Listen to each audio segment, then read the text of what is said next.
Welcome to the second foundation video for Google Docs. This video is to show the basic functions of Google Docs as a word processing application.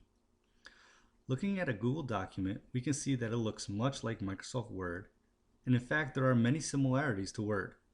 We have our basic options on top, File to open documents or create copies, Edit to undo, redo, copy and paste, View to visually customize the document editor. Insert allows you to place different components into your document. Format changes different aspects of the document such as spacing, lines, and paragraphs.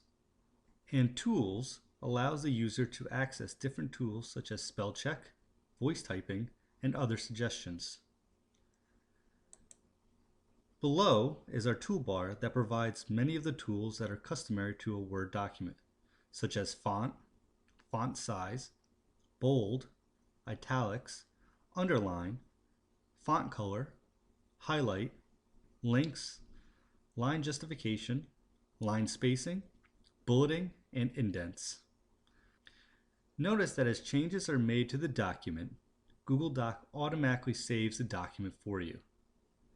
That is a big difference from Microsoft Word.